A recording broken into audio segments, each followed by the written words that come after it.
हरे कृष्णा। आज की कथा शुरू करने से पहले आप सबको भगवान के एक ऐसे भक्त का कथा सुनाते हैं। आपको यह कथा सुनकर बहुत ही आनंद आएगा, क्योंकि आपने इन कथाओं को पूरा सुनते हैं। इससे यह तो पता लगता है, लेकिन कथाएं कितनी अच्छी लगती हैं। अगर आप वीडियो को लाइक करके और कमेंट करके बता सके तो और भी अच्छा होगा।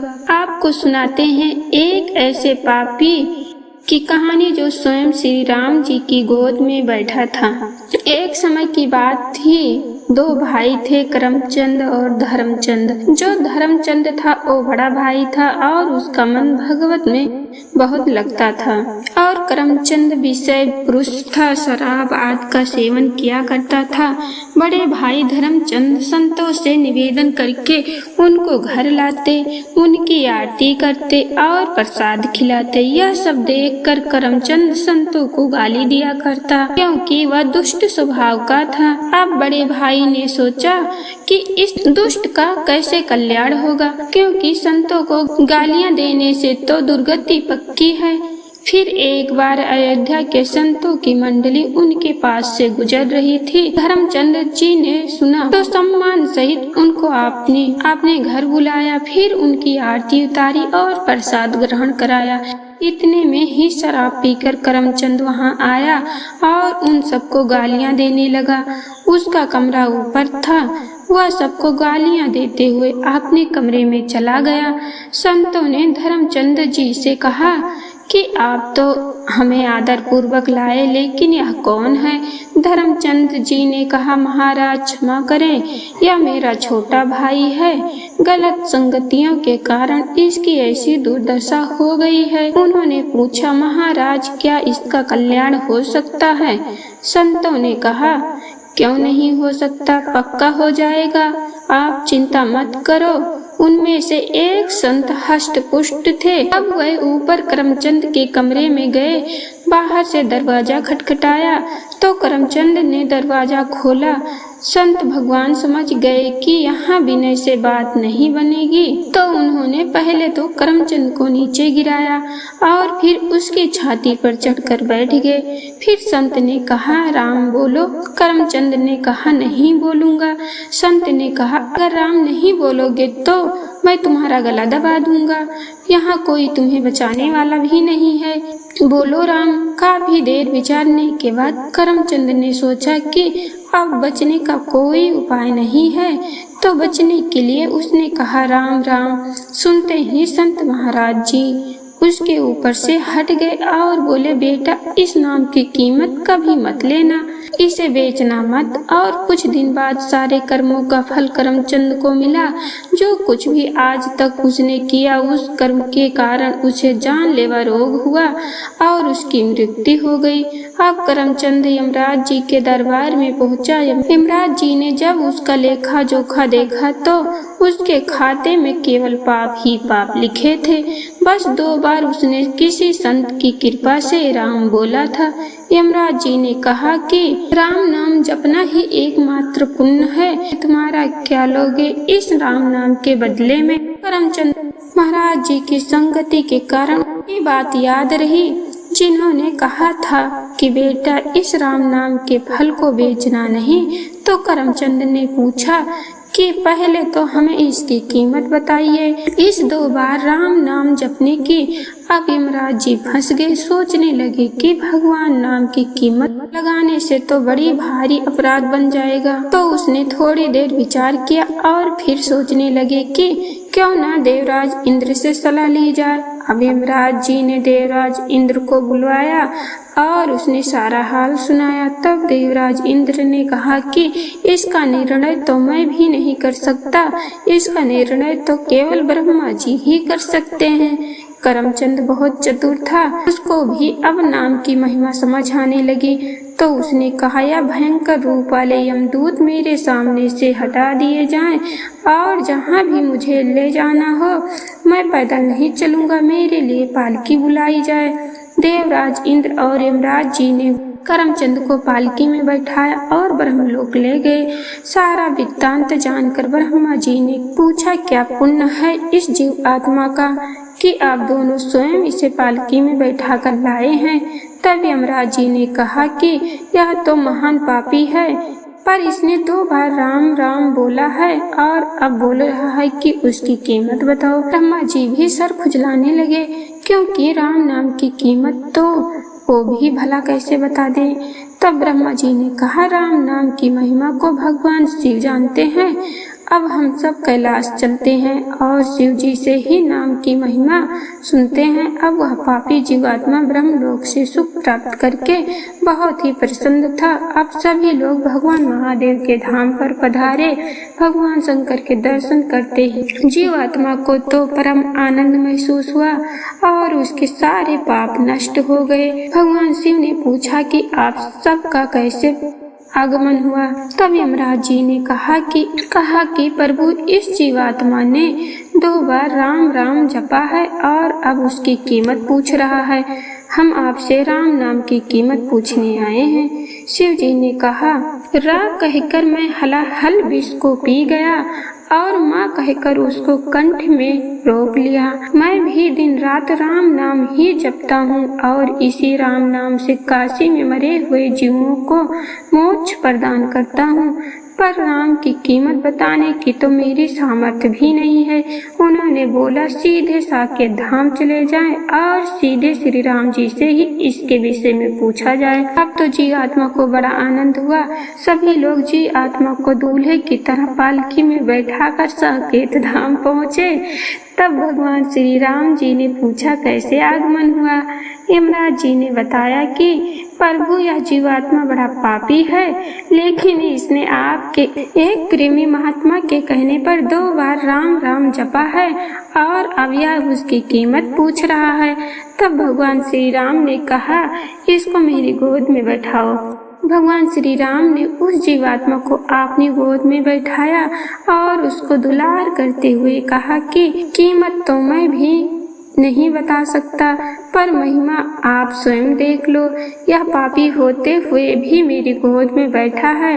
राम नाम की महिमा देखो कि शराब पीने वाला कुमार्गामी जीव जो संत द्रोह करता था, एक संत महाराज की अहेत की कृपा से उसने अपने जीवन को केवल 2 बार ही राम नाम जपा, तो खुद श्री राम जी ने उसे अपनी गोद में बैठाया है और दुलार कर रहे हैं। इसीलिए कभी इस बात पर संदेह नहीं करना चाहिए कि 2 बार 4 बार नाम जपने से भगवत प्राप्ति हो जाएगी या नहीं। एक ही नाम काफी है भगवत की प्राप्ति करने के लिए। अगर राम नाम जप के साथ कोई अपराध ना बने तो प्रभु के नाम से रस आ जाएगा। उसका स्वाद लेकर आप प्रभु को अपने अधीन कर सकते हैं।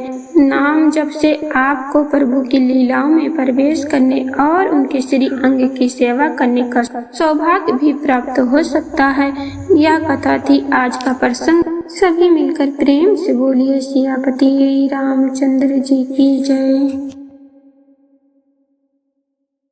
अभी तक आपने सुना था कि राजा इंद्रद्युम्न से मिलने उत्कल देश के राजा नरेश आए थे।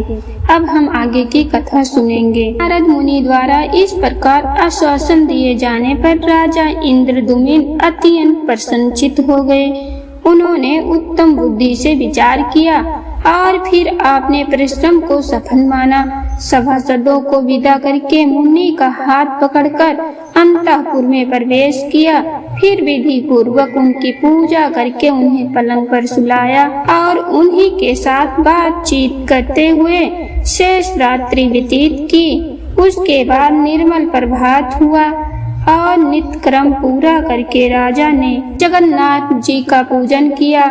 उसके बाद सभी महानदी के पार उतर गए। तत्पश्चात औड्रिक देश के राजा के बताए हुए मार्ग से राजा इंद्रद्युम्न अपनी सेना के साथ एकमरवन नामक क्षेत्र की ओर चले। वहां से कुछ दूरी जाने पर मार्ग में गंधवाहा नाम वाली एक नदी मिली जो बड़े वेग से बह रही थी। उसको पार करके आगे बढ़ने पर शंख आदि वाद्यों की ध्वनि सुनाई दी और तब राजा ने नारद मुनि से कहा, हे महामुनि, यह ध्वनि किस बात की है और यह ध्वनि कहाँ से आ रही है? यह सुनकर नारद मुनि ने कहा, राजन, यह अत्यंत दुर्लभ क्षेत्र है जिसे भगवान विष्णु ने गुप्त करके रखा है। आप सच में भगवान में श्रेष्ठ हैं, इसीलिए आपके सौभाग्य से जितेंद्रिय पुरोहित ने किसी प्रकार जाकर भगवान का दर्शन किया है। यहाँ से 3 योजन पर नीलगिरी विद्यमान है और यह भगवान गौरीपति का एक अमर वन नामक क्षेत्र है जो अब अधिक दूरी नहीं है। एक समय भगवान शिव ने लोकों के आदि कारण अनादि पुरुष उत्तम का इसी प्रकार स्तमन किया था। हे नारायण, हे परम धाम, हे परमात्मा, हे सच्चिदानंद वैभव से युक्त निरंजन परमेश्वर, आप मेरा नमस्कार है।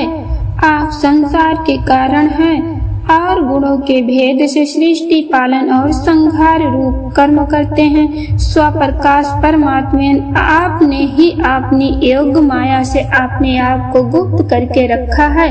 आपको नमस्कार है। आप न भीतर है न बाहर है, साथ ही बाहर भी है और भीतर भी है, दूर होते हुए भी अत्यंत निकट है, भारी हल्के स्थिर अत्यंत सूक्ष्म और अतिशय स्थूल भी आप ही हैं। आपके लिए नमस्कार है। जिनके कटाक्ष विलास से कोटि कोटि ब्रह्मा और अंक गणित रुद्र उत्पन्न होते हैं, उन कलात्मक श्री हरि को नमस्कार है। जिनके एक एक रोम में अनेक ब्रह्मांडों का समुदाय भरा हुआ है, जिनका शरीर माप चौक के बाहर है, उन विश्वरूपी भगवान को नमस्कार है। जिनके स्वरूप भूतकाल के प्रमाण से ब्रह्मा की सृष्टि और प्रलय होते हैं, मानव अंतर आदि की संघटना करने वाले उन भगवान को मेरा प्यार भरा नमस्कार है। त्रिपुरासुर का दहा करने वाले भगवान शंकर ने जब इस प्रकार भगवान विष्णु का स्तवन किया, तब शंख चक्र गदा कुंडल केयूरी और मुकुट से सुशोभित कृपा निधान भगवान गरुड़ वाहन विष्णु ने शिव जी से इस प्रकार कहा, दक्षिण समुद्र के किनारे नीलाचल से विभूषित जो 10 योजना विस्तृत क्षेत्र उत्पला नदी से लेकर समुद्र तक फैला हुआ है, उसके उत्तर एकावर्ण नामक सुंदर वन है। वहीं पार्वती जी के साथ आप निवास कीजिए। यहाँ सभी लोगों की सृष्टि करने वाले ब्रह्मा जी मेरे आदेश से आपको कोटि लिंगों के अधीश्वर पद पर अभियुक्त करेंगे। भगवान विष्णु द्वारा ऐसा कहने पर शिव जी ने कहा, हे देवादेव जगन्नाथ शरणागत दुख भंजन, हे प्रभु, हे जगतपति, आप पुरुषोत्तम क्षेत्र में जाने के लिए जो आज्ञा दे रहे हैं, उससे शिरोधार्य करके मैं उस मोक्षदायक कल्याणमय तीर्थ में जाऊंगा। इतना कहकर भगवान शिव उस क्षेत्र में पधारे। साक्षात ब्रह्मा जी ने वहाँ भगवान शंकर की स्थापना की। हे राजन, अब हम सभी लोग वहीं चलेंगे और त्रिपुर विनाशक शिव जी का दर्शन करेंगे। यह जो शिव जी का क्षेत्र है, इसे तमोगुण का नाशक बताया गया है। जो रजोगुण को धो डालने वाला क्षेत्र है, वह विरज मंडल नाम से प्रसिद्ध है। सत्व गुण की अधिकता के कारण पुरुषोत्तम क्षेत्र मुक्तदायक बताया गया है। हे महाराज, जिनका चित्त पाप कर्मों से मलिन हो गया है, उनका विश्वास इस क्षेत्र पर नहीं जमता। नारद मुनि की बात सुनकर राजा का चित्त प्रसन्न हो गया और उन्होंने कहा, हे ब्राह्मण, आपने मुझे परम पावन क्षेत्र का परिचय दिया, जहाँ पर साक्षात भगवान उमापति विराजमान है। वहाँ पर हम अवश्य जाएंगे। ऐसा निर्णय करके देवर्ष नारद और राजा इंद्रद्युम्न दोपहर के समय सेना के साथ एकावर्ण वन नामक क्षेत्र में पहुंच गए। वहां बिंद तीर्थ में स्नान करके उसके तट पर विराजमान भगवान पुरुषोत्तम का उन्होंने विधि पूर्वक पूजन किया। उसके बाद वह कोटेश्वर महालय में गए। वहां के जल से भली भांति आचमन करके सात्विक धर्म में स्थित राजा ने त्रिभुवनेश्वर नामक लिंग का महास्नान की विधि से पूजा किया। फिर अनियंत्रित चित्त से भगवान शंकर का ध्यान करते हुए वे खड़े रहे। तब परमेश्वर भगवान शिव ने प्रसन्न होकर स्पष्ट वाणी वाणी में कहा, हे महाराज इंद्रद्युम्न, थोड़े ही समय में आपका मनोरथ पूर्ण होगा।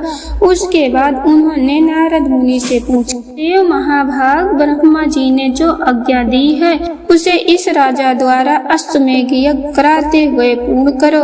पुरुषोत्तम क्षेत्र साक्षात भगवान विष्णु का स्वरूप है। उसमें भी परम पुण्यमयी अंतर्वेदी भगवान विष्णु के हृदय के समान मानी गई है, जिसकी रक्षा के लिए श्री विष्णु ने 8 स्वरूपों में मुझे स्थापित किया है। शंख आकार पुरुषोत्तम क्षेत्र के अग्र भाग में दुर्गा देवी के साथ मैं नीलकंठ नाम से निवास करता हूँ। वहीं इस राजा को ले चलो। इस समय नीलमणिमय विग्रह वाले भगवान श्री हरि अंतर्ध्यान हो गए।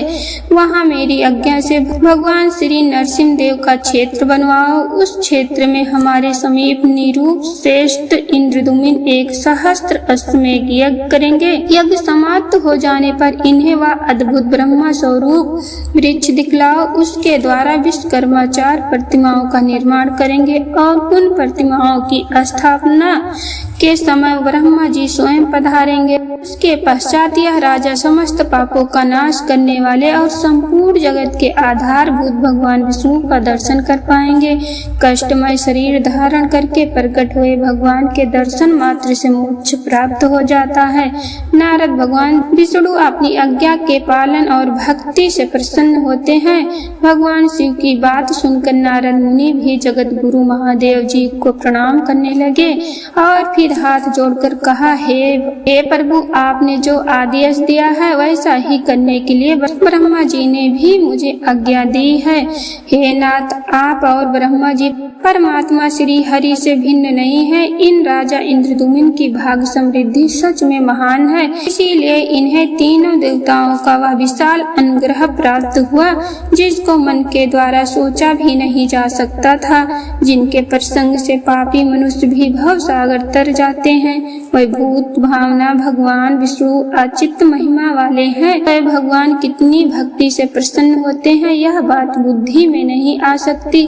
वेदों के स्वाध्याय साधनों द्वारा चिरकाल तक विद्वान पुरुष यत्न करते रह जाते हैं लेकिन सफलता नहीं मिलती और एक नीच मनुष्य अनायास होने वाले कर्म से मोक्ष पा जाता है। वनचर ग्वालों के घर में रहकर दूध दही और जंगली फल मूलों से जीविका चलाने वाली गोपियां भगवान के स्नेह सुख का उपभोग करके मुक्ति पा गई थी। निरंतर भगवान से द्रोह रखने वाला शिवपाल भी राजसई यज्ञ की सभा में भगवान को कोटि वचन सुनाकर भी मोक्ष को प्राप्त हो गया।